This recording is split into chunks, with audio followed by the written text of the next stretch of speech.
Aditya L1 सूरज से 15 lakh kilometre की दूरी पर रहेगा, लेकिन ये सूरज से दूरी का सिर्फ 1% है। इस यात्रा को पूरा करने में इस मिशन को 127 दिनों का समय लगेगा। शनिवार को श्रीहरिकोटा से सूर्ययान आदित्य L1 सफलतापूर्वक सफर पर रवाना हो गया। एक रिपोर्ट। सूरज की एनर्जी या यूं कहें कि गर्मी का अंदाजा 150.96 मिलियन किलोमीटर दूर धरती पर तपन से ही लगाया जा सकता है। हमारे सौरमंडल का सबसे बड़ा पिंड सूरज खुद में 13 लाख पृथ्वियों को समा सकता है।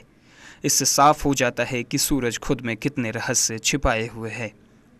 अब नए भारत की नई उड़ान सूर्य के कुछ रहस्य खोजने वाली है।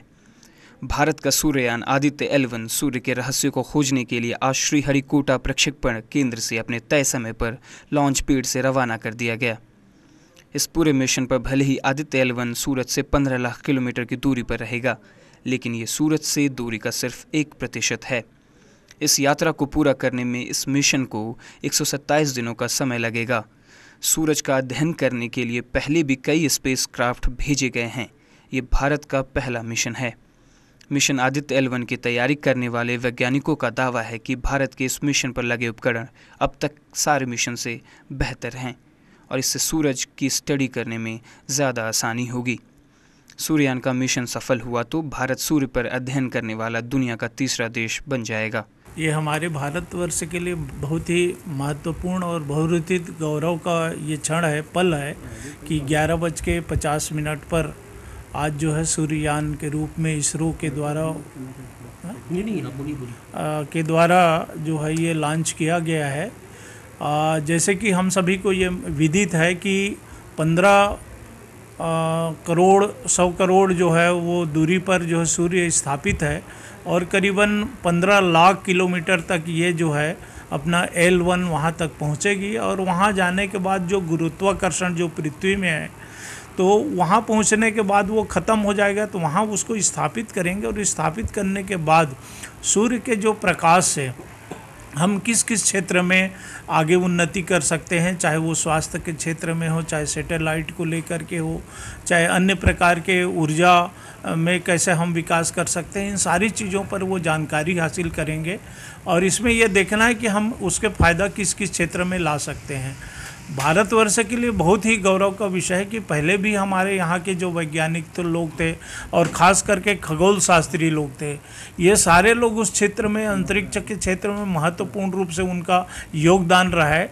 तो अब पूरे भारतवर्ष को हम लोहा मनवाने लगे हैं कि पूरे भारतवर्ष जो है वो अन्य से अमेरिका से, रूस से, चाइना से हम किसी मामले में पीछे नहीं है, बल्कि उनसे भी आगे बढ़ कर के देखे होंगे कि चांद के जब हम दक्षिण में कोई अभी तक प्रवेश नहीं किया, लेकिन हम वहां जाकर के लैंडिंग कर लिए, ये बहुत बड़ी उपलब्धि है। तो निश्चित रूप से कोई कमाल का वस्तु, कोई कमाल का चीज़ वहां से भी सूर्ययान से हमको प्राप्त होगी, ऐसा लगता है। और हम इसरो को पूरे भारतवासियों के लिए ये बहुत बड़ी गर्व का विषय है। हम विकसित राष्ट्र की ओर आगे अग्रसर हो रहे हैं। सूर्य के कई अहम रहस्य हैं जिनसे पर्दा उठेगा। इस संबंध में विशेषज्ञ भी मानते हैं कि निश्चित तौर पर भारत ने जिस तरह से अंतरिक्ष में अपनी ताकत को मजबूत किया है, वह विश्व भर में भारत को आत्मनिर्भर होने को दर्शा रहा है। तो निश्चित रूप से अब यह सूर्ययान के बाद फिर मंगल की ओर जाएंगे, फिर और अन्य ग्रहों की ओर जाएंगे। तो सौर मंडल के बारे में हम ही लोग तो पूरे विश्व को जानकारी प्रदान किए थे। तो इस स्थिति में निश्चित रूप से हम हर क्षेत्र में आगे बढ़ेंगे। अभी हमारे हौसला अफजाई भी हुई है, हम आगे बढ़े हैं तो एक अंदर से कि नहीं, हम शिक्षा के क्षेत्र में, तकनीकी के क्षेत्र में, उद्योग के क्षेत्र में, स्वास्थ्य के क्षेत्र में, सभी क्षेत्र में आगे हैं। तो इस मामला में क्यों रहे, ऐसे करके इसरो जो कार्य कर रही है निश्चित ही सराहनीय, महत्वपूर्ण है। आदित्य L1 मिशन पूरी तरह मेड इन इंडिया पर आधारित है और ये स्वदेशी प्रयास में देश की अलग अलग संस्थानों की भागीदारी है।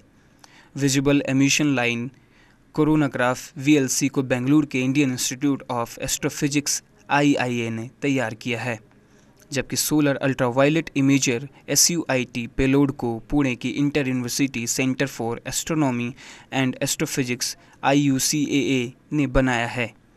यही नहीं, आर्यभट्ट प्रेक्षण विज्ञान शोध संस्थान ARIIAS ने आदित्य L1 पर CMA का पता लगाने के लिए एक ऑटोमेटिक एल्गोरिदम डिज़ाइन किया। यह अपनी तरह का पहला ऐसा एल्गोरिदम होगा जो चुंबकीय क्षेत्र रेखाओं से जुड़े गैस के उन विशाल बुलबुलों को ट्रैक करेगा जो सूर्य से निकलकर अंतरिक्ष के मौसम को बाधित करते हैं और भूचुंबकीय तूफान, उपग्रह विफलताओं और बिजली कटौती का कारण बनते हैं। जी न्यूज़ के लिए हर नारायण के साथ आलोक अग्रवाल की रिपोर्ट।